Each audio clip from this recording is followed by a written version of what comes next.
स्पष्ट कर दिया कि यदि ऐसी कोई सड़क है जो माननीय सदस्य को लगता है कि आवश्यकता है उस सड़क की, चाहे रिपेयरिंग हो चाहे नई सड़क हो, तो निश्चित रूप से मुझे बताएं, हम लोग उस पर कार्य करेंगे परीक्षण करवाने के बाद इन पूरा उसका। बहुत बहुत धन्यवाद। अगला प्रश्न है,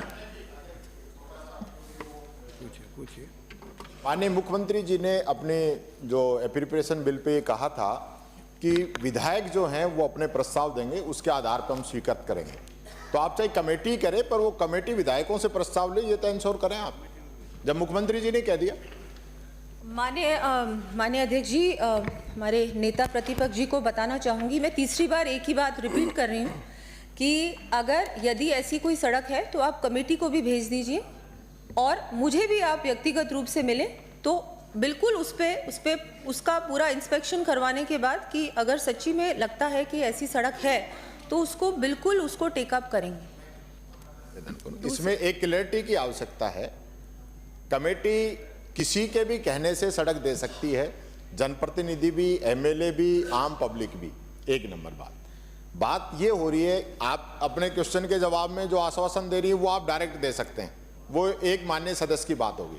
लेकिन जो एक मुख्यमंत्री जी ने जो बात कही है कि भाई जो हमने आपका एमएलए कोटा 23 करोड़ कर दिया, 10 करोड़ पिछला, 10 करोड़ ये, 3 करोड़ रुपए बिल्डिंग का, तो उनका जो कहना था कि वो विधायक की अभिशंसा पे है और कमेटी जो करती है वो बिना विधायक की अभिशंसा पे भी कर सकती है। तो मेरा आग्रह यही है कि मुख्यमंत्री जी ने जो सदन के अंदर बात कही है, माननीय मंत्री जी, उसकी पालना आप कराएंगे क्या?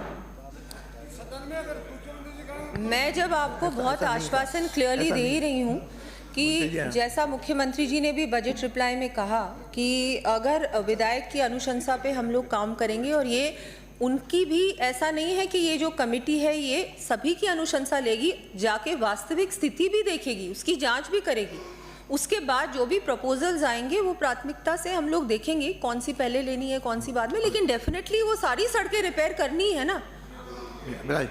अगला प्रश्न है मनीष यादव। हो गया दो क्लैरिटी नहीं आ रही, कमेटी को दे दो। नहीं आ रही। अरे ऐसा नहीं है मनीष यादव, उसके जब विधायक नेता प्रतिपक्ष भूलो मत, आपने भी यही किया था, जैसा आपने किया था वैसा आपने परंपरा बनाई हुई है, हम भी वही करेंगे। अब इसमें मनीष यादव, आपके सदन के नेता जो आश्वासन दे चुके हैं उसको भी आप नहीं मान रहे। मैं उसी को दोहरा रही हूँ कि सदन के नेता ने भी आश्वासन दिया है कि जो हमारे माननीय सदस्य हैं उनकी राय ली जाएगी, उनकी भी वो जो देंगे प्रस्ताव। और इस बार बजट में भी माननीय अध्यक्ष जी, मैं बहुत क्लियरली कहना चाहूंगी, पिछले बजट में और इस बार जितना कुछ मिला है, चाहे किसी भी पार्टी का नेता हो, किसी भी पार्टी के हमारे एमएलएज हैं, ये बिना भेदभाव के इस बार बजट में और पिछली बार बजट में भी हमने दिया है। आपके जो पार्टी के जो एमएलएज हैं उन्होंने भी इस बात को माना है, सदन में एक्सेप्ट किया है कि बिल्कुल इस बार जो ऐसा बजट दोनों बार आया है